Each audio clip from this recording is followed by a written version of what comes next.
Hello guys, welcome to my channel T something, and in this video tutorial I will gonna show you how to fix Windows 11 Wi-Fi disconnect automatically and automatic turn off problem. So how can fix this type of error?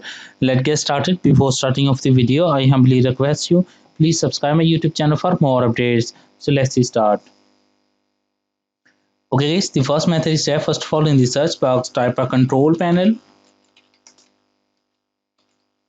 open control panel,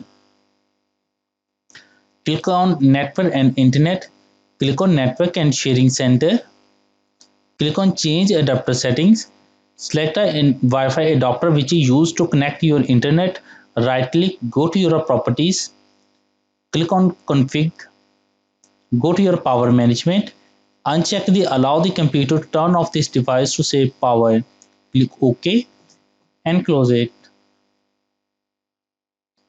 After doing this step, I hope your problem is fixed, but if your problem is still, then you can try a second method. The second method is that in the search box type a control panel, open control panel, go to your network and internet, go to your network and sharing center, click on change adapter settings, select a Wi-Fi adapter which you use to connect your internet, right click, go to your properties. After doing this step,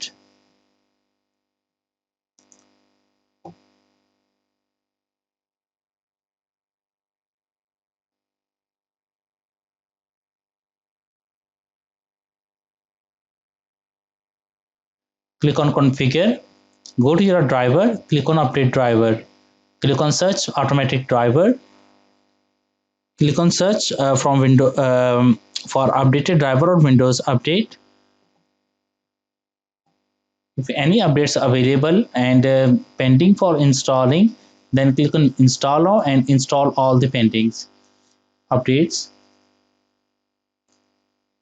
After doing this step, it's required of a few minutes to complete this process. After completing the process, close it